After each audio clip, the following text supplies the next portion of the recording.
Happy republic day to all. Republic day రోజు staff అందరూ రావాలని మా ప్రిన్సిపల్ అన్నాడు. మనకు నోరాగదు కదా, నాకు దేశం పైన ప్రేమ అని అన్నాను. మార్నింగ్ 8 అయింది. ఇక స్పీడ్ గా రెడీ అయ్యి కాలేజ్కి వచ్చాను. ఇప్పటికే లేట్ అయిందని స్టాఫ్ అందరం కలిసి సెలబ్రేషన్ కంప్లీట్ చేశాం. బ్రో బోర్ కొడుతుంది, బయటికి ఎక్కడికైనా వెళ్దాం అంటే సరే పదా అని దగ్గరలో ఉన్న రాష్ట్రపతి నిలయానికి స్టాఫ్ అందరం కలిసి స్టార్ట్ అయ్యాము. సరే పద లోనికి వెళ్దాం అని చెప్పి బైక్స్ అన్ని పార్క్ చేసి నడుచుకుంటూ లోనికి వెళ్ళాము. వచ్చి రాగానే ఎంట్రన్స్ లోని స్వీట్ బాక్స్ ఇచ్చారు. బాక్స్ మొత్తం తెంగి తిన్నాం. సరే పద అని రాష్ట్రపతి నిలయం మొత్తం తిరుగుదామని స్టార్ట్ అయ్యాం. రాతి పైన చెక్కిన పురాతనమైన చిత్రాలు చూసి ఒకసారిగా ఆశ్చర్యం వేసింది. అక్కడి నుంచి ముందుకు వెళ్ళగానే ఎంతో అందమైన చెట్లు కనపడ్డాయి. మధ్యలో ఈ కాయ కనిపించింది. సరే పట్టుకుని చూద్దామని నేను మా కొలీగ్ పట్టుకోపోయాము. అప్పుడే పట్టుకుంటే నాశనం, పెళ్లి చేసుకుంటే మట్టి. ఇది రాష్ట్రపతి ఫస్ట్ యూజ్ చేసిన కార్.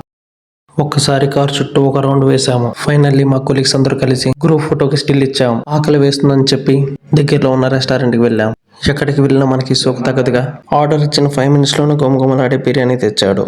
వాడు వడ్డేయటమే లేట్. అందరం కలిసి దెంగి తిన్నాం. తింద మొత్తం అరగడానికి దగ్గరలో ఉన్న బాక్స్ క్రికెట్కి వెళ్ళాము. మొత్తం అరిగిన దాకా ఆడాం. నెక్స్ట్ ఎవరింటికి వాళ్ళు వెళ్ళిపోయాం.